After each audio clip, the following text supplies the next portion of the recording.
Salve o Colégio Santa Maria, parabéns por tantos anos de esplendor da tua nobre história. E aí, turminha, estamos aqui para mais uma aula de ciências, tá bom? E a gente vai dar continuidade ao conteúdo, tá bom? Só lembrando aqui, nos dois livros está no módulo 2, tá bom? Tanto no livro velho como no livro novo. E também o capítulo, é o capítulo 4 nos dois. E as páginas diferenciam um pouco, mas são as mesmas páginas dos dois livros. No livro velho, 173 e 174. Já no livro novo, 207 e 208. Isso aí é a referência aí do conteúdo que a gente vai estar trabalhando agora nessa videoaula. O assunto, camadas da atmosfera.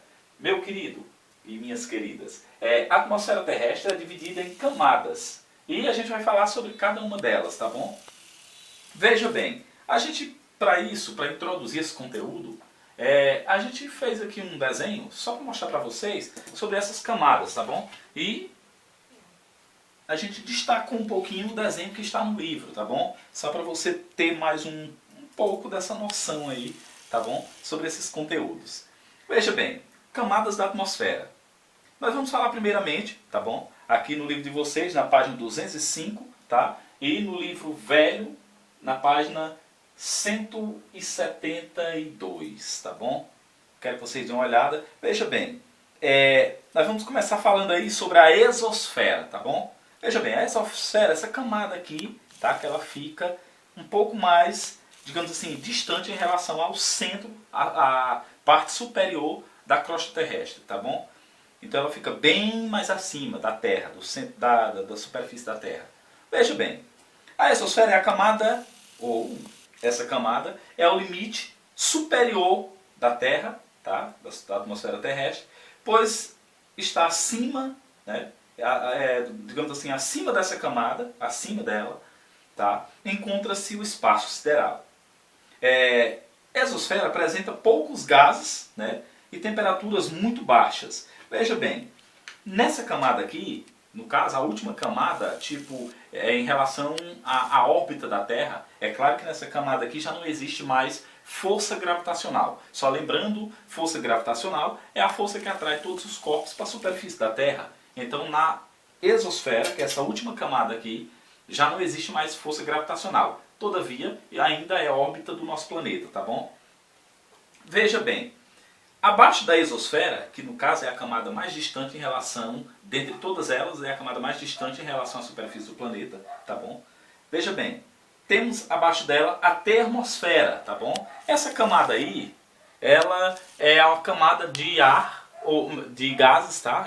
Ao redor do planeta, e geralmente é nela onde os cientistas colocam sondas espaciais ou satélites artificiais para ficar na órbita do planeta. Nessa camada aí, os corpos que se colocam lá, eles já desenvolvem uma órbita no entorno do planeta, tá? Eles permanecem girando em torno do planeta. É como, por exemplo, a Lua. A Lua, ela desenvolve uma órbita, né, em torno do planeta Terra. Então, assim, essa camada aí, a termosfera, ela permite também que alguns objetos colocados lá desenvolvam uma órbita em torno do planeta e fique lá durante muito tempo. É claro que com o tempo essa órbita ela não é precisa, então os corpos podem se afastar um pouco e acabar saindo dessa zona de, digamos assim, dessa zona de contato com essa camada. Uma vez que ela entrar na exosfera, ela se perde e os cientistas precisam, por exemplo, colocar outro satélite para poder continuar desenvolvendo suas pesquisas, enfim.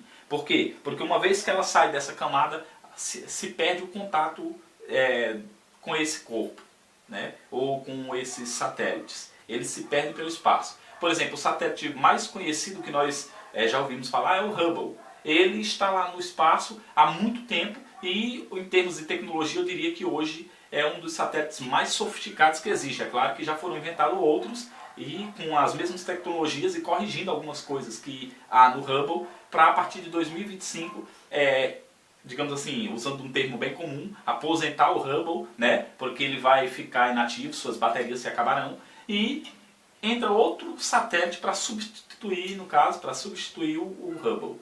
Tá? É claro que esse satélite já está em órbita, tá bom? É um satélite russo, juntamente com outros países, também os países mais desenvolvidos, que lançaram esse satélite na termosfera. Veja bem, abaixo da termosfera nós temos a mesosfera.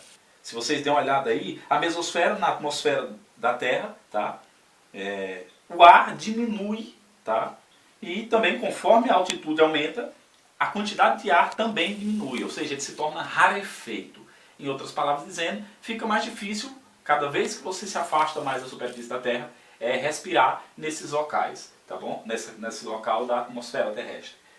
Veja bem, abaixo da mesosfera, só para você saber, e outra coisa, um detalhe interessante sobre a mesosfera, é que, por exemplo, é nessa camada aí, por causa da do fato do ar tornar-se rarefeito, é que alguns corpos celestes, quando entram em queda, ou entram em rota de colisão com o planeta, ao adentrar essa camada, eles incineram, ou seja, eles pegam fogo e automaticamente incineram. Por exemplo, os meteoros, quando eles vêm caindo para bater na superfície da Terra, quando chega na mesosfera, por causa que o ar se torna rarefeito, automaticamente ele desenvolve uma velocidade muito grande de queda, entendeu? E a partir daí, a força gravitacional passa a atuar também, né, sobre os corpos. E aí a velocidade é tão grande que ele desenvolve ao entrar na mesosfera, que ele incinera, ele esquenta e pega fogo. E aí quando ele chega aqui na estratosfera, ele já tem 80% de sua massa consumida pela chama, tá? Então é por isso que qualquer corpo celeste que entra na superfície ou próximo à órbita da Terra, ao entrar na mesosfera, ele incinera. Veja bem, a estratosfera fica abaixo da mesosfera, só para você saber. Na atmosfera terrestre, tá, se encontra a camada, essa que é a estratosfera, e é nela onde está a camada de ozônio, tá bom? Só para você saber. Veja bem, na estratosfera existe uma camada ainda entre ela e entre a estratosfera e a mesosfera, que é chamada camada de ozônio. Impede que o calor da Terra se espalhe pelo ar, pelo universo, e a superfície do planeta congele. Então ela é que mantém a superfície do planeta mais ou menos parcialmente aquecida, tá? E impede que os raios ultravioleta do Sol, tá, penetrem na superfície do planeta, levando a um superaquecimento.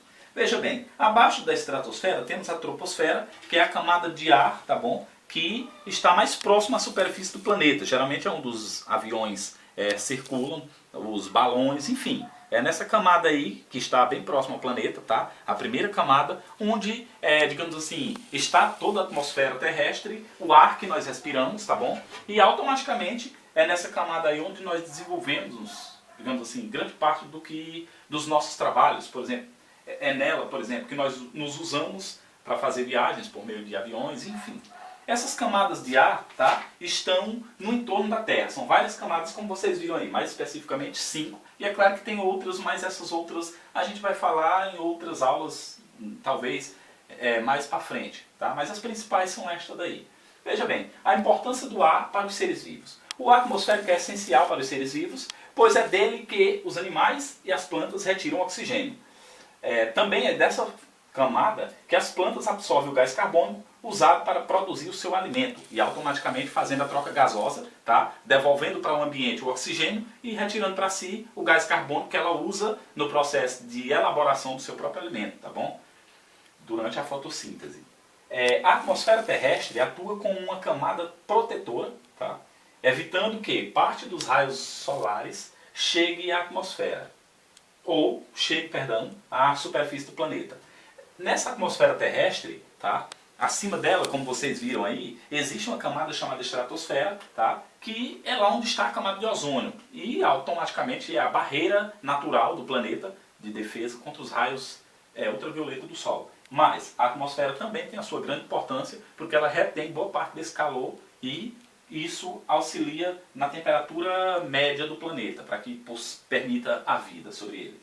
Além disso, ela mantém a temperatura da Terra adequada para a existência da vida, protege os seres vivos e o excesso de raios solares que poderiam nos levar a uma extinção antes do tempo, tá? Então, assim, essas camadas da atmosfera, todas elas têm seu papel importante, tá? Umas servem para sondas, digamos assim, segurar sondas espaciais ou satélites, outra funciona como meios de propagar as ondas do rádio e da TV, enfim, cada uma camada tem sua importância. É claro que nós vivemos tá? Na primeira dessas camadas aí, como você viu, tá? No caso na troposfera, e essa camada aí onde há a maior quantidade de ar, tá? De oxigênio, é onde todos os seres vivos vivem, é a camada mais próxima da superfície terrestre. Mas não é, digamos assim, a mais importante. Todas têm a sua importância para a manutenção da vida, tá bom? Então assim, queridos, esse é o resumo dessa primeira parte aí, dessa segunda parte, perdão, do conteúdo do mês de maio, camadas da atmosfera. Meus queridos, como vocês viram, o conteúdo é o mesmo nos dois livros. Eu espero que vocês estejam acompanhando. A atividade aí a gente colocou aqui, ó, no livro velho 173 e 174, já no livro novo 207 e 208. Um abraço para vocês e até a próxima videoaula de ciências.